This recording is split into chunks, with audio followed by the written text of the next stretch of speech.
अस्सलाम वालेकुम, मैं हूं रेहान तारिक और आप देख रहे हैं दास्ताक। दर्जनों जमानतें, गिरफ्तारी के लिए छापे, घर पर क्रैकडाउन, मुलाजमीन की पकड़ धकड़ और टॉम एंड जेरी का खेल बिलाखिर अपने इख्तिताम को पहुंचा है। गुज़श्ता एक माह की आंख मचोली और चूहे बिल्ली के खेल के बाद आखिरकार एंटी करप्शन पुलिस साबिक वजीर आला चौधरी परवेज इलाही को गिरफ्तार करने में कामयाब हो गई है। चौधरी परवेज इलाही को पुलिस ने उनकी रिहाइशगाह के करीब से गिरफ्तार किया। जराये के मुताबिक चौधरी परवेज इलाही जैसे ही गुजरात से ज़हूर इलाही रोड पर वाक़े अपने घर पहुंचे तो वहां पहले से ही ताक में मौजूद पुलिस और एंटी करप्शन टीम ने उनको गिरफ्तार किया है। चौधरी परवेज इलाही की गिरफ्तारी की तस्दीक खुद उनके तर्जुमान भी कर चुके हैं, जबकि निगरान वजीर इत्तलात आमिर मीर की जानिब से भी परवेज इलाही की गिरफ्तारी की तस्दीक की गई है। निजी टीवी से गुफ्तगू करते हुए उनका कहना था कि चौधरी परवेज इलाही छुपने की कोशिश में माहिर है, लेकिन चूंकि कुछ रोज से इलाके का मुहासरा कर रखा था इसलिए आज फरार की कोशिश कामयाब नहीं हुई। उन्होंने बताया कि आज भी गिरफ्तारी के वक्त उनकी जानिब से मजामत की गई और जिस गाड़ी में वो मौजूद थे वो बुलेट प्रूफ कार थी। दरवाजा खोलने की कोशिश की गई तो दरवाजा ना खोला गया, जिसके बाद गाड़ी की कोशिश की गई और फिर जब गाड़ी का दरवाजा खुला तो अंदर से चौधरी परवेज इलाही बरामद हुआ। चौधरी परवेज इलाही की गिरफ्तारी के लिए पुलिस ने कई बार कोशिश की। ज़हूर इलाही पैलेस में कई बार छापे मारे गए और तफसीली तलाशी की गई, लेकिन हर बार पुलिस को नाकामी का मुंह देखना पड़ा। दूसरी जानिब आज सुबह से यह इत्तलात भी ज़ेरे गर्दिश थी कि चौधरी परवेज प्रेस कॉन्फ्रेंस करने वालों की कश्ती में सवार होने वाले हैं, जिसके बाद आज उनकी ड्रामाई गिरफ्तारी हुई है। सोशल मीडिया पर फैली इन खबरों पर रद्दअमल देते हुए उनके बेटे और साबिक वफाकी वजीर मुनिस इलाही ने परवेज इलाही की तस्वीर पोस्ट की, जिस पर यह शेर दर्ज था कि जीत हो गई, हार होगी और वो सब बात बाद में होगी, फिलहाल वफा होगी, वफादारी होगी और सरे आम होगी। मुनिस इलाही ने परवेज इलाही की गिरफ्तारी के बाद एक और ट्वीट की, जिसमें उनका कहना था कि जनवरी से पकड़ धकड़ का सिलसिला शुरू किया गया था। तब मेरे वालिद ने मुझे ये कहा था कि चाहे मुझे गिरफ्तार भी कर ले, हमने का साथ देना है। 3 दिन पहले मेरे वालिद और वालिदा ने यही चीज दोहराई। अब कहा जा रहा है कि पुलिस ने मेरे वालिद को झूठे मुकदमात में गिरफ्तार किया है। हम इंशाल्लाह पीटीआई में हैं और रहेंगे। बहरहाल चौधरी परवेज इलाही इस वक्त एंटी करप्शन पुलिस के हत्थे चढ़ चुके हैं। उन पर गुजरात, मंडी बहाउद्दीन, गुजरावाला में मुकदमात दर्ज थे। कुछ रोज कबल उनकी हिफाजती जमानत भी कैंसिल हो चुकी थी। इसके बावजूद वो अदालत में पेश नहीं हुए और गिरफ्तारी देने से भी गुरेजा थे। अब जो कुछ परवेज इलाही के खिलाफ हुआ है, गुजरावाला में 2 मुकदमात बताए जा रहे हैं जो गुजरावाला एंटी करप्शन में दर्ज थे, और दोनों जिस वक्त वो वजारत आला के मनसब पर बराजमान थे तो उस वक्त सरकारी प्रोजेक्ट्स में से कुछ किक बैक्स लिए गए थे। उन किक बैक्स की बेसिस के ऊपर ये मुकदमात तकरीबन 1 माह पहले चौधरी परवेज इलाही के खिलाफ दर्ज किए गए, जिस पर चौधरी परवेज इलाही ने पहले तो प्रोटेक्टिव बेल ली, लेकिन इस प्रोटेक्टिव बेल के बाद वो अदालत में पेश नहीं हुए। इसको कैंसिल कराया गया और बिलाखिर चौधरी परवेज इलाही गुजरावाला एंटी करप्शन की पकड़ में या गिरफ्त में आ गए हैं। अब चौधरी परवेज इलाही को इन मुकदमात का सामना करना पड़ेगा। अल्टीमेटली जब जैसे जैसे घेरा तंग हो रहा है, उनके साहबजादे मुनिस इलाही तो वतन से दूर बैठे हुए हैं, लेकिन उनके बाप को ये सब कुछ फेस करना पड़ रहा है। अब ये कितनी देर तक चौधरी परवेज इलाही सीसा पे लाई हुई दीवार बने रहेंगे। और सवाल तो फिर ये भी है कि चौधरी परवेज इलाही की गिरफ्तारी से पहले क्या उनकी चौधरी शुजात से भी कोई कॉन्वर्सेशन हुई है, क्या उनसे भी बातचीत हुई है, क्या रास्ते खुले हैं? क्योंकि आज से पहले जिस वक्त पंजाब पुलिस उनको गिरफ्तार करने के लिए पहुंची थी, उनके घर का दरवाजा भी तोड़ा गया था, तो उस वक्त की खबर सामने आई थी कि चौधरी परवेज इलाही चौधरी शुजात के घर में मौजूद हैं, यानी चौधरी शुजात इलाही के घर जाकर उन्होंने पनाह ली थी। तो अब चौधरी शुजात का इस सारे मामले में क्या किरदार होगा और फिर आने वाले दिनों में चौधरी परवेज इलाही क्या पाकिस्तान तहरीक इंसाफ से कुछ सियासी वफादारी या वाबस्तगी बदलेंगे? उनके बेटे तो इसकी तरदीद कर रहे हैं, लेकिन चौधरी परवेज इलाही क्या करेंगे, यकीनन ये बड़ा अहम होगा। दूसरा जो जोड़ तोड़ का सिलसिला है सियासी उफक के ऊपर, वो भी जारी है और उसमें गुज़श्ता रोज़ फवाद चौधरी शाह महमूद कुरैशी से मुलाकात के लिए अडयाला जेल पहुंचे थे और उसके बाद भी बहुत चहमगोइयाँ शुरू हो गई थी। उनका कहना था कि हम स्पेस नहीं छोड़ेंगे। चौधरी फवाद चौधरी की इस प्रेस कॉन्फ्रेंस के बाद खुद को पार्टी रहनुमा फवाद चौधरी से डिस्टेंस कर रहे हैं। अब फवाद चौधरी की बातों में कितना वजन था और बाकी रहनुमा उनकी बातों से किस कदर मुत्तफिक थे, इसका अंदाजा इस बात से लगाया जा सकता है। इन तमाम अफराद जिनके फवाद चौधरी ने नाम लिए हैं, एक एक करके फवाद चौधरी से किसी भी किस्म के राब्तों की तरदीद कर रहे हैं। शाह महमूद कुरैशी की जानिब से उनके बेटे ने एक ट्वीट की और उस ट्वीट के जरिए फवाद चौधरी के एजेंडे की नाकामी से दो चार की। उनका कहना था कि आज अडयाला जेल में तहरीक इंसाफ के साबिक रहनुमाओं से शाह महमूद कुरैशी साहब की मुलाकात पर मीडिया में जो तासुर दिया जा रहा है उसकी तरदीद करता हूं। मखदूम साहब पार्टी के वाइस चेयरमैन हैं और पीटीआई एक नजरिए का नाम है। हम तहरीक इंसाफ और बानी तहरीक इंसाफ के नजरिए के साथ खड़े हैं। जैन कुरैशी ने मजीद लिखा कि शाह महमूद कुरैशी ने आज तक सिर्फ उसूलों और खिदमत की सियासत की है, ना कोई ओहदा ना कोई लालच शाह साहब को खरीद सकती है। कल भी बानी तहरीक इंसाफ के साथ थे, आज भी हैं। दूसरी जानिब एक और रहनुमा हमाद अजहर का कहना है कि मैं चेयरमैन पीटीआई का कारकुन और तहरीक इंसाफ का ओहदेदार हूँ, और अगर कोई दोस्त मशवरा दे या हल तजवीज़ करना चाहे तो उसका हतमी फैसला सिर्फ चेयरमैन ही करेंगे। असद कैसर की जानिब से तो फवाद चौधरी से किसी भी किस्म के राब्ते की मुकम्मल तौर पर तरदीद की गई। फवाद चौधरी की प्रेस कॉन्फ्रेंस उसके बाद आने वाले रद्दअमल से यह तासुर मिलता है कि अब की बार -1 फार्मूला फवाद चौधरी की ख्वाहिश तो हो सकता है, लेकिन उनकी जमात के दीगर रहनुमा इससे मुत्तफिक नहीं है। शायद वो जानते हैं कि पाकिस्तान में -1 फार्मूले को ना तो माजी में कोई पजीराई मिली है और ना अब मिलेगी। माजी में भी देखा गया कि माइनस नवाज शरीफ फार्मूले पर अमल दरामद तो हुआ, लेकिन वोट फिर भी नवाज शरीफ के जानिब आ खड़े हुए और उन अफराद को ही पोल्स के अंदर भी फायदा हुआ जो नवाज शरीफ के साथ खड़े हुए थे। जिलावतनी के वक्त नवाज शरीफ की पार्टी 2/3 अक्सरियत से पार्लियामान में मौजूद थी। मार्शल्ला के जरिए नवाज शरीफ को जिला वतन किया गया, लेकिन 2008 के इंतखाबात में वो एक भारी अक्सरियत के साथ दोबारा पाकिस्तान की सियासत के उफक पर नमूदार हुए। इस वक्त पाकिस्तान तहरीक इंसाफ के रहनुमा अताउल्लाह खान हमारे साथ मौजूद है। अस्सलाम वालेकुम अताउल्लाह खान साहब, बहुत बहुत शुक्रिया आपके वक्त के लिए। पाकिस्तान तहरीक इंसाफ पहले ही ज़ेर एताब है, पार्टी चेयरमैन पर भी डिस्क्वालिफिकेशन की तलवार लटक रही है और पार्टी चेयरमैन के बाद पार्टी सदर सबसे बड़ा होता है चौधरी परवेज इलाही को गिरफ्तार कर लिया गया। कितना बड़ा ब्लो है पीटीआई के लिए? बिस्मिल्लाहिर्रहमानिर्रहीम, बहुत शुक्रिया। आज परवेज इलाही साहब को गिरफ्तार किया गया और केसेस क्या है, ये खुद से झूठे मूठे केसेस बना लेते हैं और हमारे रहनुमा की गिरफ्तारियां होती है, फिर अगर गिरफ्तारी लेकिन अताउल्लाह खान साहब, एक बहुत बड़ी चार्जशीट तो खुद पाकिस्तान तहरीक इंसाफ के ऊपर है ना। आपने कहा कि ये इंतकाम पाकिस्तान से ले रहे हैं, असल में चार्जशीट तो ये है कि पीटीआई ने पाकिस्तान से इंतकाम लिया है जब अस्करी तंसीबात के ऊपर अटैक किया है और जिस तरह के मुकदमात आप पे बन रहे हैं और कुछ लोगों का ट्रायल भी फौजी अदालत में चल रहा है, तो ये तो इंतकाम पाकिस्तान से हो रहा था, यही तो चार्जशीट है आपके खिलाफ।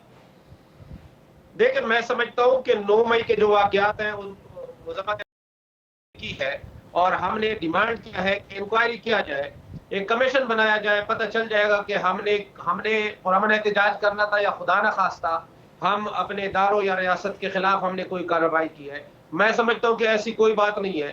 जिस तरह ये मुल्क किसी भी पाकिस्तानी का है, उसी तरह पाकिस्तान तहरीक इंसाफ वालों का भी है। जिस तरह हम डिफेंड करेंगे, लेकिन एटलीस्ट आपको तो मजम्मत करनी चाहिए। आपकी तो पार्टी के फर्स्ट ईयर ने भी आके मजम्मत की है और वो ये कहते हैं कि उनका कुछ नहीं किया धरा, ये तो कारकुनान और रहनुमाओं ने ऐसा किया है। देखिए, कतन ऐसी बात नहीं है, कहीं नहीं कहा, किसी फोरम पे नहीं कहा कि 9 मई को जो हुआ वो ठीक था। पीडीएम के वज़रा कल से बयान दे रहे हैं, जब उनको ये लग रहा है कि माहौल शायद ठीक होने लगा है, तो वो बयान दे रहे हैं कि जी ये साबित कर रहे हैं कि पाकिस्तान तहरीक इंसाफ खुदा न खास्ता अपनी रियासत या अपनी रियासती इदारों के खिलाफ है। हम क्लियरली कह चुके हैं कि ये मुल्क हमारे। लेकिन अस्करी तंसीबात के ऊपर हमला, कोर कमांडर हाउस पे हमला, जीएच के ऊपर धावा, क्या ये जस्टिफाइड एक्ट है? नहीं, कोई जस्टिफाइड एक्ट नहीं है। श्रीलंका की मिसाल दी है, इराक की मिसाल दी है, वहां जो है वो मुल्क कायम नहीं रहते। फौज मेरी है, मुल्क मेरा है। हम ये कहते हैं कि हमने पुरअमन एहतजाज करना था, आईन और कानून के मुताबिक एक हमारा जो हक है पाकिस्तानी शहरी के उन्हीं हैसियत से हमने वो एहतजाज करना था। उसको कुछ लोगों ने वहां पे जो है मिसगाइड किया लोगों को और इश्तियाल दिलाया लोगों को। इसमें पीडीएम की हुकूमत तो फिर कंडेम करे ना कि जो कुछ हुआ 9 मई को वो गलत हुआ, आप इसकी मजम्मत करते हैं। अब मैं क्या, मेरी पार्टी का जो हेड है, अगर वो उन्होंने मजम्मत की है तो फिर मैं तो उस पार्टी से ताल्लुक रखने वाला एक आदना वर्कर। अब ये बताइए कि आज पार्टी सदर को गिरफ्तार किया गया है, पार्टी चेयरमैन के बाद पार्टी सदर बहुत बड़ा ओहदा है, गिरफ्तार हुए हैं। पीटीआई के लिए कितना बड़ा धचका है ये? देखिए, ये पहली बार नहीं हो रहा है, पाकिस्तान की तारीख में ये बार बार होता रहा है। आपने देखा होगा कि पीपल्स पार्टी को एक वक्त में कैसे तोड़ा गया, फिर नून लीग के साथ खुद जो हुआ। इनको तो सबक हासिल करना चाहिए था, इनको तो तारीख से सबक हासिल करना चाहिए था कि अगर ये जो कुछ हो रहा है कल को इनके साथ भी हो सकता है। बल्कि ये नहीं, इन्होंने सीखा नहीं, इन्होंने सिर्फ ये शुरू किया है कि ये हमारे लोगों को गिरफ्तार करवा रहे। अगर वो एक प्रेस कॉन्फ्रेंस करें तो वो क्या साफ हो जाते हैं, वो धुल जाते हैं। 9 मई के वाकयात, मतलब ये बात आपकी दुरुस्त है कि उन्होंने कुछ सीखा नहीं तारीख से आपने भी नहीं सीखा, उन्होंने भी नहीं सीखा, ना किसी ने सीखने की कोशिश की है और वही होता है कि फिर वो आपको फेस करना पड़ता है। कल पाकिस्तान तहरीक इंसाफ से भी यही कहा जा रहा था कि जिस तरह की पॉलिटिकल विक्टिमाइजेशन आपके दौर में हो रही है, कल आपको भुगतना पड़ेगा और आज आपको भुगतना पड़ रहा है। ये कहेगा कि अब पार्टी सदर के गिरफ्तार होने के बाद what are you looking at, क्योंकि पार्टी चेयरमैन पर भी डिस्क्वालिफिकेशन की तलवार लटक रही है, उन पर भी मुकदमात बड़े सख्त है। कौन कमान करेगा पीटीआई को? देखिए, इसमें कोई दो राय नहीं है कि मुश्किल वक्त है पीटीआई के लिए, ये पूरी कौम जानती है। लेकिन मैं सिर्फ एक बात पे, जिस पे हमें ये तसल्ली है कि अगर इस मुल्क में रूल ऑफ लॉ है इस मुल्क में आईन और कानून है, लोग गिरफ्तार होंगे। परवेज इलाही साहब, बिल्कुल इसमें कोई दो राय नहीं है, सदर हैं, उनके गिरफ्तार होने से जाहिर है पाकिस्तान तहरीक इंसाफ पे और प्रेशर पड़ेगा। लेकिन मैं समझता हूं कि अवाम जब तक हमारे साथ है, हमें कोई मसला नहीं है, कोई परेशानी नहीं है। इसलिए कि ये जब भी इलेक्शन में जाएंगे, ये मैं दोबारा कह रहा हूं, नहीं, लेकिन सवाल मेरा ये कि पार्टी की कमान किसके हाथ में होगी अताउल्लाह खान साहब? तहरीक इंसाफ के साथ होगी। पार्टी को कौन कमांड कर रहा होगा? पार्टी को कमान कर रहे हैं। खुदा ना खास्ता जब ऐसी सूरत हाल होगी तो जाहिर है फिर उस वक्त जो स्ट्रेटेजी होगी, प्लान बी मौजूद होता है हमेशा के लिए, और उस पर अमल किया जाएगा। प्लान बी वही है जिसका जिक्र फवाद चौधरी कर रहे हैं। तब फवाद चौधरी साहब जो है, मैंने कल भी एक प्रोग्राम में कहा था कि हम मुकम्मल तौर पर तरदीद करते हैं ऐसे राब्तों की, जो हमारे जो पाकिस्तान तहरीक इंसाफ के लोग हिस्सा हैं, उन सब ने तरदीद की है। परवेज खटक साहब ने, असद कैसर साहब ने, शाह महमूद साहब ने, सब ने तरदीद की है कि हमारे इस किस्म के राब्ते नहीं है। मुझे नहीं पता फवाद चौधरी साहब किसके इमा पे ये कर रहे हैं, वो खुद बेहतर बता सकते हैं। वो पीटीआई का हिस्सा थे, अब नहीं है। आपकी इंफॉर्मेशन क्या है कि फवाद चौधरी किसके कहने पर शाह महमूद कुरैशी से मुलाकात करके आए? और फिर फवाद चौधरी अकेले नहीं थे, बल्कि महमूद मौलवी भी थे, उनका ताल्लुक भी कराची से है, उनके साथ इमरान इस्माइल थे, गवर्नर सिंध रहे हैं, उनके साथ भी आपका बड़ा देरीना ताल्लुक है। तो ये दो अहम शख्सियात भी वहां पर मौजूद थी, सिर्फ फवाद चौधरी नहीं थे। मैं एक चीज बड़ी आपको क्लियर बताना चाहता हूं, कुछ लोग के साथ जरूर थे, एक वक्त से थे, हम उनकी कदर करते हैं, आज वो पीटीआई का हिस्सा नहीं है। मैं कोई ऐसी बात नहीं करना चाहता कि उनकी दिल आजारी करूं, लेकिन कुछ लोग ऐसे जो सिर्फ की वजह से थे और आज हैं, उनकी कोई जाती हैसियत, कोई सियासी स्ट्रगल कुछ भी नहीं है। ये जो नाम आप ले रहे हैं, महमूद मौलवी साहब जो है, उनकी जाती क्या हैसियत है? वो पीटीआई में आए, 2018 में हार गए, पीटीआई ने मुशीर बनाया, सीईसी का मेंबर बनाया, उसके बाद ये जाके ये बयानात, उल्टे सीधे बयानात शुरू हो गए। तो एक मौके पर महमूद मौलवी साहब ने कहा कि मैं स्टेट से नहीं लड़ सकता, तो मैंने उसको कहा कि हम कौन सा खुदा ना खासा स्टेट से लड़ रहे हैं। तो ये जो लोग हैं मफादात की सियासत करते रहे। पाकिस्तान में कोई पहली दफा नहीं है, किंग्स पार्टियां बनती रहती है और वो शायद उस पर कोशिश कर रहे होंगे। नहीं, लेकिन वो लोग जो गोल पोस्ट शिफ्ट कर रहे हैं, चेंज कर रहे हैं, अब रीलोकेशन हो रही है, जहांगीर तरीन भी खासे एक्टिव है, उधर से चौधरी सरवर खासे एक्टिव है, आपको नहीं लगता कि तोड़फोड़ तो हो रही है और अल्टीमेटली नुकसान पहुंचेगा पीटीआई को? मैं नहीं समझता इस तरह। अगर डिस्क्वालीफाई हो जाते हैं पार्टी चेयरमैन इलेक्शन से पहले, या प्रैक्टिकली इलेक्शंस में नहीं होते हैं, फिर लाएबल क्या होगा, फिर स्ट्रैटेजी क्या होगी? क्या पीटीआई बायकॉट करेगी? देखिए, मैं समझता हूं कि ये नहीं होना चाहिए। उसकी वजह ये है कि इस तरह से आप किसी को सियासत से आउट नहीं कर सकते। इन्होंने इस इलेक्शन में जाना नहीं था, इसी का ये इंतजार कर रहे हैं। आज जो सूरत हाल है उसमें हमें वक्ती जरूर मसाइल का सामना है, लेकिन हमें यकीन है कि इंशाल्लाह हम इसे निकल जाएंगे। लेकिन अब ज्यादा वक्त तो नहीं है, अब इलेक्शन मोड में तो तकरीबन तमाम पार्टीज दाखिल हो चुकी हैं और खुद पार्टी लीडरशिप जो है वो कैंपेन कर रही है, लेकिन एक तरफ पीटीआई है, आपके ऊपर दबाव बढ़ता चला जा रहा है, दूसरी जमातें ऐसी हैं जो इलेक्शन कैंपेनिंग के अंदर दाखिल हो गई है, लेकिन अभी तक आप ये कह रहे हैं कि आपने डिसीजन नहीं लिया कि अगर पार्टी चेयरमैन नहीं होंगे तो फिर सेकेंड कौन होगा?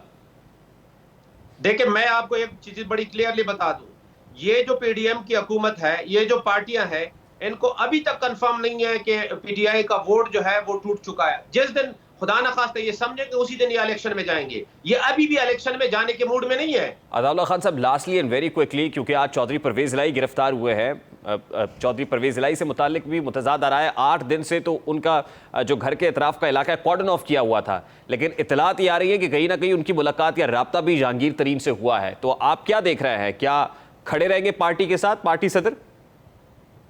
देखिए, परवेज इलाही साहब ने बड़े मुश्किल हालात में पाकिस्तान तहरीक इंसाफ का साथ दिया है, और जो पंजाब असेंबली का डिसीजन था, बहुत बड़ा डिसीजन था, तो मैं समझता हूं कि वो खड़े रहेंगे और हमारे साथ होंगे। और मुश्किलात आती रहती हैं, उसके गिरफ्तार होना जो है, ये तो पीडीएम की हुकूमत को इस पे मेरे ख्याल से शर्म आनी चाहिए, डूब मरना चाहिए कि आप इंतकामी कार्रवाइयों का सिलसिला कब तक बंद करेंगे, कब तक आप लोगों को गिरफ्तार करेंगे और ये दिखाते रहेंगे कि जी पाकिस्तान तहरीक इंसाफ का आज फलाना मेंबर गया, आज फलाना मेंबर गया। ये हमारा डिमांड ये है, आपने परवेज इलाही साहब को गिरफ्तार किया, बहुत सारे और लोगों को गिरफ्तार किया, लोग पार्टी छोड़ गए, अब खुदा का वास्ता इलेक्शन में आ जाए। आईन तो आपने तोड़ दिया, 90 दिन में पंजाब का इलेक्शन। अताउल्लाह खान साहब, आज पीटीआई ने यह सबक सीख लिया कि जो इंतकामी कार्रवाइयां होती हैं, पकड़ धकड़ होती है, सियासत में ऐसा नहीं होना चाहिए। आज आपने सीख लिया, रियलाइज कर लिया है? मैं तो पहले दिन से मेरा ये ईमान है कि सियासी इंतकामी कार्रवाई तो होनी नहीं चाहिए। मैं नहीं समझता कि हमारे दौर में हमने कोई इंतकामी कार्रवाई की है। इदारों के इदारे आजाद थे, उन्होंने खुद फैसले करने थे। उन्होंने ये केसेस ज्यादातर जो बने हुए हैं ये नून लीग और पीपल्स पार्टी के दौर में बने हुए हैं, हमारे दौर में ये नहीं बने हुए। कहीं पे मुझे नजर नहीं आया कि इंतकामी कार्रवाई हुई हो। अगर हुई भी हो, खुदा ना खास्ता, हमने उस वक्त भी उसको मजम्मत की है और आज भी कहते हैं कि सियासत में इंतकामी कार्रवाइयां नहीं होनी चाहिए। लेकिन इस वक्त जो हो रहा है, ये बदमाशी, ये कार्रवाइयां, ये जेलों में लोगों को डालना, खवातीन को डालना, ये मैं पहली दफा देख रहा हूं पाकिस्तान की तारीख में, क्या दुनिया की तारीख में मैंने ऐसी सियासत, ऐसी जमहूरियत। बहुत बहुत शुक्रिया। पाकिस्तान तहरीक इंसाफ के रहनुमा अताउल्लाह खान हमारे साथ मौजूद थे। अभी एक क्विक शॉर्ट ब्रेक लेंगे और ब्रेक के बाद जब वापस आएंगे, आज supreme court practice and procedure bill के खिलाफ आई दरखास्तों पर सुप्रीम कोर्ट में समाअत हुई है, इस पर क्या डेवलपमेंट है, और खासकर सादा सा सवाल ये उठाएंगे कि अदलिया को खलीज है या फिर दराड़ है।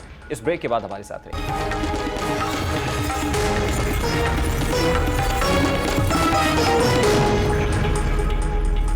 Welcome back. आज सुप्रीम कोर्ट ऑफ पाकिस्तान में supreme court practice and procedure bill के खिलाफ दायर दरखास्तों पर भी समाअत हुई। अटॉर्नी जनरल पेश हुए, जहां पर ये लग रहा है कि आज अटॉर्नी जनरल ने भी कहा कि कंसल्टेशन हुकूमत के साथ होनी चाहिए इस मामले में सुप्रीम कोर्ट के जो कवानीन के हवाले से। और फिर आज खासतौर पे एम्फेसिस खुद चीफ जस्टिस ऑफ पाकिस्तान का ये रहा कि सुप्रीम कोर्ट ऑफ पाकिस्तान से मुतालिक जो कानून साजी होती है उस पर सुप्रीम कोर्ट को ऑन बोर्ड लेना चाहिए। समाअत मुलतवी कर दी गई है, लेकिन खुशायद चीफ जस्टिस की तरफ से अटॉर्नी जनरल के रिमार्क्स को करार दिया गया। दूसरा, आज एक गॉसिप न्यूज़ भी रही, क्योंकि वफाकी शरई अदालत के चीफ जस्टिस ने आज हल्फ लेना था। हल्फ बर्दारी तकरीब सुप्रीम कोर्ट ऑफ पाकिस्तान के सेरेमोनियल हॉल के अंदर हुई। वहाँ पर जस्टिस काजी फाइज ईसा और जस्टिस उमर अता बंदयाल का मुसाफा ना करने की जो गॉसिप है, आज सारा दिन वो चलती रही और ये विजुअल्स भी जो हैं वो सोशल मीडिया की जीनत भी बने रहे। हसन अयूब साहब सीनियर सहाफ़ी तज्ज़ियाकार हमारे साथ इस वक्त मौजूद है, मजीद उन्हीं से जान लेते हैं। अस्सलाम वालेकुम हसन अयूब साहब, बहुत बहुत शुक्रिया आपके। सबसे पहले तो ये गॉसिप न्यूज़ है ना, बड़ा सादा सा सवाल है, ये आज सारा दिन जो सुप्रीम कोर्ट ऑफ पाकिस्तान के अंदर जो तकरीब के मनाजर चलते रहे, जिसमें जस्टिस काजी फाइज ईसा और जस्टिस उमर अता बंदयाल का मुसाफा ना करना काफ़ी ज़ेरे गर्दिश रहा, तो क्या ये सिंबॉलिक है? नॉन वर्बल कम्युनिकेशन से क्या समझा जाए? क्या वाकई इससे जाहिर हो रहा है कि कोई खलीज है या फिर कोई दराड़ है? बिल्कुल रेहान साहब, आपके प्रोग्राम में मुतअद्दिद मरतबा मैं बता चुका हूँ कि टॉकिंग टर्म्स नहीं है जजेस के, और चीफ जस्टिस उमर अता बंदयाल और जो जस्टिस काजी फाइज ईसा हैं, इनकी तो हालिया दिनों में जो कशीदगी हुई थी वो बड़ी ज़्यादा, उनके चैम्बर के अंदर जो है वो खासी ऊंची ऊंची आवाज़ें जो है वो बाहर तक आई थी चीफ जस्टिस के चैम्बर के बाहर। तो ज़ाहिर बात है इनके टॉकिंग टर्म्स नहीं है, पहले भी टॉकिंग टर्म्स नहीं थे, फिर वो बहाल हुए और फिर दोबारा जो है आज ये चीज वाज़ेह होगी कि इनके आपस में बातचीत नहीं है। अब ये बातचीत क्यों नहीं है? अब तो ये एक सवाल है। सवाल ये है कि आप ये देखें कि चीफ जस्टिस को तकरीबन पौने 2 साल हो चुके हैं बतौर चीफ जस्टिस उमर अता बंदयाल साहब को, लेकिन उससे पहले भी उन्होंने जस्टिस काजी फाइज ईसा की जो फैमिली है उनको कटहरे में खड़ा रखा। उनके जो मामलात थे गो के जो अगर वो चीफ जस्टिस अगर चाहते तो उस मामले को वहीं पर खत्म कर सकते थे, लेकिन वो जो रेफरेंस को चैलेंज किया था उसमें जो फैसले आए उनके, वो जस्टिस काजी फाइज ईसा के खिलाफ फैसला दिया उन्होंने। फिर उसके बाद जब रिव्यू हुआ तो रिव्यू जो है वो अक्सरियती जजेस ने जो है उनकी हमायत की, लेकिन चीफ जस्टिस उमर अता बंदयाल ने फिर भी जो है उनकी हमायत नहीं की, बल्कि उन्होंने अपनी जो ओरिजिनल जजमेंट थी उसी को सपोर्ट किया और रिव्यू नहीं दिया। आप देखें कि जस्टिस काजी फाइज ईसा का जो क्यूरेटिव रिव्यू है जो फेडरल गवर्नमेंट ने वापस ले ली, उसके बावजूद उसके ऊपर जो है वो अपना डिसीजन जो है वो फैसला महफूज करके वो बैठे हुए हैं। हालांकि एक रिव्यू होता है, रिव्यू के बाद क्यूरेटिव रिव्यू कोई चीज पाकिस्तान में होती ही नहीं, वो हिंदुस्तान में है, लेकिन उसके बावजूद जो साबिक वजीर कानून थे फरोग नसीम, उन्होंने ये क्यूरेटिव रिव्यू दायर की और उसको फेडरल गवर्नमेंट ने फेडरल कैबिनेट से अप्रूवल के बाद वापस लेने का फैसला किया, और उसके बाद चैम्बर में हेयरिंग करके अटॉर्नी जनरल को कहते हैं जी ठीक है जी हम आपको बताएंगे, और अपने पास रख ली। तो ये वो तौर तरीके हैं, ये वो जो है एहसानात हैं चीफ जस्टिस उमर अता बंदयाल के, जिसके बाद अब जस्टिस काजी फाइज ईसा शायद उनसे जो है वो बात करना भी पसंद नहीं करते। गो कि अगर वो, मैं यकीन से कहता हूं कि अगर चीफ जस्टिस हाथ बढ़ाते मुसाफे के लिए तो जस्टिस काजी फाइज ईसा शायद उनसे मुसाफा कर लेते, लेकिन उन्होंने भी हाथ नहीं बढ़ाया। वैसे इंटरेस्टिंगली अब तो 2-2.5 महीने से भी कम का शायद अरसा रह गया है कि जब chief justice of Pakistan retire हो जाएंगे और नए चीफ जस्टिस को आना है, और जस्टिस काजी फाइज ईसा जब होंगे, तो आप किस तरह से देख रहे हैं मामला? ये 2-2.5 महीने के अंदर भी ये जो फायर फाइटिंग है ना तो कराने की कोशिश की गई है और ना ही होती हुई देख रहे हैं आप? देखिए अब टाइम कितना रहा है, ये जो 2.5 मंथ्स की आप बात कर रहे हैं वो तो अब जो मिड ऑफ जून से जो सालाना तातीलात होती है मौसम गर्मा की, वो शुरू हो जाएंगी। तो बेंचेस जो हैं वो अपने अपने शहरों में चले जाएंगे। यानी कुछ एक बेंच कोयटा रजिस्ट्री में बैठा होगा, एक लाहौर में, एक जो है वो कराची में, तो और पेशावर में। तो एक प्रिंसिपल सीट के ऊपर बेंच होगा, तो 5 बेंचेस हो जाएंगे। तो अब क्या होना है, तो वो वक्त गुजर चुका है। अब तो यानी जो है वो दिन जो है वो गिने जा रहे हैं। और चीफ जस्टिस उमरता बंदयाल को भी अब एहसास हो चुका है। वो पंजाबी में कहते हैं ना कि चीफ जस्टिस उमरता बंदयाल जो है ना, बेसिकली अगर वो पंजाबी की मैं मिसाल दे, अगर आप इजाजत दे जी तो, जी। एक होता है जांदा खान और एक होता है आंदा खान। जो चीफ जस्टिस उमरता बंदयाल हैं, अब ये जांदे खान है। और जो जस्टिस काजी फाइज ईसा हैं वो आंदे खान है। तो आज जांदे खान को जो है वो देखकर जो आंदा खान है उसने मुंह फेर लिया था। ठीक, ये आउटगोइंग चीफ जस्टिस और इनकमिंग चीफ जस्टिस कह रहे हैं आप, अगर जी इसको हम जी अंग्रेजी में एग्जैक्टली इसका जी तर्जुमा करें तो। एग्जैक्टली जी एग्जैक्टली अच्छा जी हसन अय्यूब साहब, एग्जैक्टली। यहाँ पे तो फायर फाइटिंग नहीं हो रही, क्या हुकूमत और सुप्रीम कोर्ट के माबैन सीज फायर हो गया है? खासतौर पे आज supreme court practice and procedure act के मामले के ऊपर जो कुछ सुप्रीम कोर्ट ऑफ पाकिस्तान में आज हुआ, अटॉर्नी जनरल की तरफ से भी कहा गया कि हुकूमत इसके ऊपर नजरसानी कर सकती है। चीफ जस्टिस ने भी ये कहा कि बड़ा खुशाइंद होगा और फिर सुप्रीम कोर्ट को ऑन बोर्ड लेना चाहिए सुप्रीम कोर्ट से मुताल्लिक कानून साजी में। तो क्या सीज फायर हो गया है हुकूमत और सुप्रीम कोर्ट के माबैन? नहीं जी, बिल्कुल भी कोई सीज फायर नहीं है। अब सीज फायर क्या होना है? अब देखें, पोजीशन ये थी कि पहले हुकूमत जो है वो अदालत की तरफ देखती थी कि किसी तरीके से अदालत की खुशनुदी हासिल हो जाए, शुरू की बात है। लेकिन आज जो है वो हर बार जो है वो लेट डाउन किया, उनसे कमिटमेंट करके जो है वो उन बातों से बैकआउट होने के बाद, 2 जजेस जो है हुकूमत से लेने के बाद जो है वो हमेशा हुकूमत के साथ सौतेली माँ का सलूक किया उन्होंने। और बकौल हुकूमत का मौकफ ये है कि जानिबदारी रखी और इमरान खान को जो है वो गैर जरूरी और जो है वो सपोर्ट दी गई और आइन को रीराइट किया गया। तो अब हुकूमत जो है वो क्यों जो है वो सीज फायर करेगी या वो करेगी? अब ठीक है, डे टू डे अफेयर्स जो है वो पास ऑन हो रहे हैं। और आज जो, हाँ, लेकिन एक बात आप सही कह रहे हैं कि जो रीग्रुपिंग हो रही है, यानी चीफ जस्टिस ने भी रीग्रुपिंग की है, अपनी पोजीशन से थोड़े से पीछे हटे हैं। क्योंकि 14 मई के इंतखाबात जो है वो हुक्म था और उस पर अमल दरामद नहीं हुआ। तो एक मतलब आम फहम बात ये थी कि तौहीन अदालत की कार्रवाई का आगाज हो जाएगा, तो वो नहीं हो सका क्योंकि पार्लियामेंट को उन्होंने सामने खड़ा कर दिया था। तो अब बेसिकली चीफ जस्टिस उमरता बंदयाल के हाथ उन्होंने तकरीबन बांध दिए थे। Supreme court practice and procedure bill जिसकी आज बात हो रही है, 8 रुकनी बेंच सुन रहा था, तो इसी के साथ से मसावी एक और बिल जो है वो उन्होंने तकरीबन यही नुकात हैं तो वो उन्होंने मंजूर करवा लिया। तो अब वो अब लॉ बन चुका है, उसके खिलाफ वो एप्लीकेशन भी नहीं आई और सरप्राइज मिला चीफ जस्टिस को। तो अब चीफ जस्टिस ने पोजीशन पीछे ली है और अब जो हुकूमत है वो भी जो है वो हालात को देखते हुए जो है वो रीअसेंबल हो रही है। अब आने वाले दिनों में क्या होगा, अब देखें, अब होना वगैरह कुछ भी नहीं है। अब सिर्फ दिन गुजारे जाएंगे, तारीख पर तारीख पढ़नी है एंड दैट्स इट। उसके बाद जो है वो सितंबर मिड आ जाना है और उसके बाद जब छुट्टियां खत्म होंगी तो चीफ जस्टिस उमरता बंदयाल की रिटायरमेंट हो जाएगी और उसके बाद जस्टिस काजी फाइज ईसा नहीं चीफ जस्टिस का ओहदा संभाल लेंगे। यही मैं आपसे जानना चाह रहा हूं कि ये जो दोनों तरफ से फ्लेक्सिबिलिटी देखी जा रही है, ये स्टांस सॉफ्ट हुआ है कि एक तरफ तो इस हुकूमत के ऊपर भी कंटेम्प्ट की तलवार लटक रही थी कि बस अब हुई के हुई, और फिर चीफ जस्टिस भी डेली की बेसिस के ऊपर समाते कर रहे थे। अब तो हम देखते हैं कि वो अगले हफ्ते तक मुलतवी हो जाती है और फिर मिड ऑफ जून में जैसे आपने कहा कि तातीलात में चली जाएगी। तो फिर किस तरह की, क्या हुआ, क्या है इसका बैकग्राउंड, क्या है ये, किस तरह से जो स्टांस बड़ा हार्ड था वो सॉफ्ट हो गया, फ्लेक्सिबिलिटी आ गई दोनों तरफ? असल में उस वक्त अदालत को अंदाजा नहीं था। अदालत ने वो फैसला दिया जो ग्राउंड रियलिटीज के ऊपर नहीं था। वो बेसिकली कॉन्स्टिट्यूशन को देखकर उन्होंने कहा जी कि जी 90 रोज में इंतखाबात होने हैं, ये आइन में लिखा है इसलिए हम कराते हैं, और पंजाब की हद तक उन्होंने हुक्म दे दिया। अब बात यह है कि ग्राउंड रियलिटीज जो कि इंतजाम और इंसराम के जिम्मेदार है इंतखाबात के इनेकाद के लिए, वो इलेक्शन कमीशन पाकिस्तान है। और इलेक्शन कमीशन के पास जो रिपोर्ट्स थी, चाहे वो सिक्योरिटी एजेंसी से हैं, चाहे वो गवर्नमेंट से हैं, चाहे फेडरल गवर्नमेंट से हैं जिसने जो है वो फंड्स प्रोवाइड करने हैं, तो सब ने कहा कि इंतखाबात नहीं हो सकते। अक्टूबर की तारीख है, तो अक्टूबर की तारीख जो है जब उन्होंने कहा तो चीफ जस्टिस ने कहा कि नहीं, आपने जो है इलेक्शन तो हमने कराने हैं। वो 14 दिन एक्सटेंड करा कर उन्होंने कहा जी कि आप इंतखाबात करा दें। तो जो तारीख थी, मुकर्रर तारीख पर अब इंतखाबात नहीं हुए, तो अब वो क्या कर रहे हैं कि वो फैसला, जो फंड्स दस्तयाब नहीं हुए, वो पार्लियामेंट ने फैसला किया है। अब पहले उन्होंने सोचा था कि जी हम जो है प्राइम मिनिस्टर को कंटेम्प्ट करेंगे। अगर आप प्राइम मिनिस्टर को कंटेम्प्ट करेंगे तो वो क्या होगा कि प्राइम मिनिस्टर अगर सपोजिटली डिस्क्वालीफाई भी हो जाते हैं तो अक्सरियत तो है जी इस टाइम पीडीएम के पास, तो उनको मालूम है कि जी ऑलरेडी 181 का नंबर इनके पास, 182 का नंबर मौजूद है। अगर एक को डिस्क्वालीफाई कर भी देते हैं तो फिर भी 180 के बाद दोबारा एक नया प्राइम मिनिस्टर आ जाएगा और फिर तब तक मुद्दत खत्म हो जाएगी। तो चीफ जस्टिस ने रिटायर भी होना है। और अब पता है प्रॉब्लम क्या है, प्रॉब्लम ये है कि चीफ जस्टिस की जो कहते हैं ना कैफियत है, बॉडी लैंग्वेज है, वो बहुत डाउन हो चुकी है।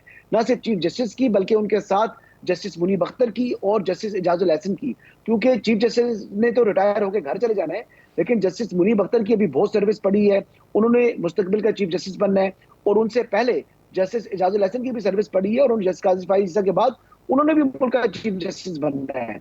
अब उनके लिए जो मुश्किलात हैं वो बहुत बढ़ती जा रही है, क्योंकि बादियों नजर में इस वक्त जो सवालात उठ रहे हैं वो मिसकंडक्ट के उठ रहे हैं, और अगर मिसकंडक्ट के सवालात होते हैं और मिसकंडक्ट की कार्रवाई सुप्रीम जुडिशल काउंसिल में इनके खिलाफ इनिशिएट हो जाती है, तो फिर ये यकीनन ये 2 जजेस जो है बड़ी मुश्किल से जो है वो दो चार हो जाएंगे। मैं यही आपसे जानना चाह रहा था कि ये जो मिसकंडक्ट की तलवार लटक रही है इसके कितने चांसेस है, क्योंकि एक तरफ वो जो ऑडियोज पे कमीशन बना हुआ था अभी उसके ऊपर भी फैसला होना है, क्योंकि खुद ही सुप्रीम कोर्ट ने कहा कि इसको कलअदम करार नहीं दिया गया, वो अभी अपनी जगह पे खड़ा हुआ है, यूं ही लगता है कि जैसे एक फ्रेमवर्क तैयार किया जा रहा है, लेकिन वहां पे भी एक डेडलॉक तो है, फिर कुछ रेफरेंसेस की बात भी हुकूमत करती है।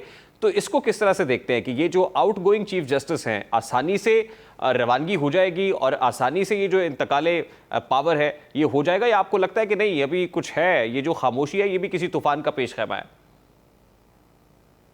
रेहान साहब, अभी देखिए वक्त गुजर चुका है ना, अब टाइम बहुत कम है, और जब जो जा रहा होता है ना वो फिर वो अपने दिन काउंट कर रहा होता है, फिर उसका वो कॉन्फिडेंस लेवल नहीं होता, और जो आने वाला होता है उसकी तरफ देखे ना। आज जो तकरीब थी सेरेमोनियल हॉल की, जो वफाकी शरीफ अदालत के चीफ जस्टिस की तकरीब हलफबरदारी के बाद, तो तमाम के तमाम लोग जो हैं वो जस्टिस काजी फाइजा की तरफ जो है मुतवज्जह थे, और चीफ जस्टिस जो है वो अमूमी तौर पर जब चीफ जस्टिस इस किस्म की जब तकरीब खत्म होती है तो एक लाइन लगी होती है, क्यूज में लोग खड़े होते हैं किस्म के कि वो चीफ जस्टिस के साथ मुसाफा कर लें, उनके सामने देख लें, हेलो हाय कर लें, उनके साथ एक फोटो खिंचवा दें। तो आज चीफ जस्टिस साहब जो है वो खुद जाकर लोगों को मिल रहे हैं, आपने वो विजुअल्स भी देख लिए हैं, तो ये ऐसे विजुअल्स पहले नहीं देखे।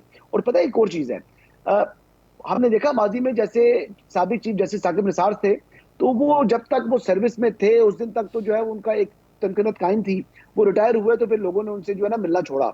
लेकिन चीफ जस्टिस उमरता बंदियाल अभी सर्विस में मौजूद है, अभी 2-2.5 माह मौजूद हैं, तो अभी ही लोग जो है उनसे जो है वो साइड पर जा रहे हैं, तो ये बड़े ताजुब की बात है। और जो सुप्रीम कोर्ट बार के प्रेसिडेंट है आबिद जुबैरी, जो कि बजाय चीफ जस्टिस उमरता बंदियाल के कैंप के हैं, तो वो भी आज जो है जस्टिस काजी फाइजा के पीछे घूम रहे थे।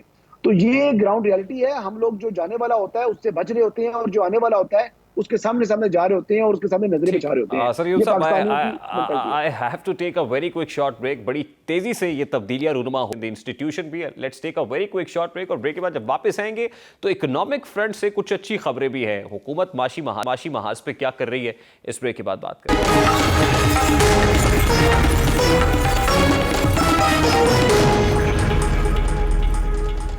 हुकूमत 2 धारी तलवार पर चलने का कमाल मुजाहिरा कर रही है। इस खेल के इख्तिताम पर वो दादो तहसीन की मुर्तकब होती है या बुरी तरह जख्मी हो जाती है, ये तो जल्द या बदेर मालूम हो ही जाएगा। हुकूमत एक तरफ तो IMF से पैकेज अब तक बहाल कराने की ख्वाह है, और मुल्क के वज़ीर आज़म डायरेक्टली IMF को दरखास्त कर रहा है, जिस पर IMF ओपन मार्केट और इंटर बैंक में डॉलर रेट के फर्क को कम करने का कहता है। और एक ही दिन बाद हुकूमत ने इन कमर्शियल बैंक्स पर शिकंजा कस दिया जो ओपन मार्केट से क्रेडिट कार्ड के लिए धड़ाधड़ डॉलर्स खरीद रहे थे, और उन्हें सहूलत दी कि वो ओपन मार्केट की बजाय इंटर बैंक से डॉलर खरीद सकते हैं। और इस तरह एक ही दिन में अब तक ओपन मार्केट में डॉलर 25 से 27 रुपए तक कम हो चुका है। इसी तरह हमने IMF की नई शर्त पर भी फिलफौर अमल कर दिया है। दूसरी जानिब IMF अपनी आमदन बढ़ाने का भी कह रहा था, लेकिन इलेक्शन साल होने की वजह से हुकूमत IMF की हर शर्त भी पूरा नहीं करना चाहती है और उसकी ख्वाहिशात के बरक्स फैसले भी कर रही है, जिसका अक्स हमें कल हुकूमत की जानिब से पेट्रोलियम मसनूआत की कीमतों में एक बार फिर बड़ी कमी से मिलता है। हुकूमत ने गुज़श्ता रात पेट्रोल की कीमत में 8 रुपए की कमी की है, जिससे अब पेट्रोल की नई कीमत 262 रुपए हो चुकी है। इसी तरह डीजल की कीमत में 5 रुपए कमी की गई है। ये वो फैसला है जो IMF की नाराजगी का सबब बन सकता है। यही नहीं, पेट्रोलियम मसनूआत की कीमतों में भी बड़ी कमी के बाद अब LPG की कीमतों में भी बड़ी कमी देखी जा रही है। इस वक्त घरेलू सिलेंडर 438 रुपए तक सस्ता हो चुका है। ऑयल एंड रेगुलेटरी अथॉरिटी ने गैस की कीमतों में कमी का बाकायदा नोटिफिकेशन भी जारी कर दिया, जिसके मुताबिक फी किलो LPG 196 रुपए 75 पैसे की हो गई है और LPG का घरेलू सिलेंडर 438 रुपए सस्ता हो गया है। और LPG के 11.8 किलो के घरेलू सिलेंडर की नई कीमत 2321 रुपए 22 पैसे मुकर्रर की गई है। हुकूमत 2 तरह के बजट तैयार कर चुकी है, एक IMF के साथ जिसकी मालूमात भी शेयर की जा चुकी है और एक IMF के बगैर। अब हुकूमत इंतजार कर रही है, अगर IMF आ जाता है तो वेल एंड गुड, अगर नहीं आता तो उसके बाद भी ऑक्शन बजट देगी जिसमें आवाम के लिए रिलीफ अनाउंस करेगी, इररिस्पेक्टिव ऑफ द फैक्ट कि हुकूमत की किटी में पैसे हैं या नहीं है। प्रोग्राम का वक्त अपने इख्तिताम को पहुंचा, आपसे मुलाकात होगी इंशाल्लाह कल। अपना रखिए ख्याल, अल्लाह हाफ़िज़।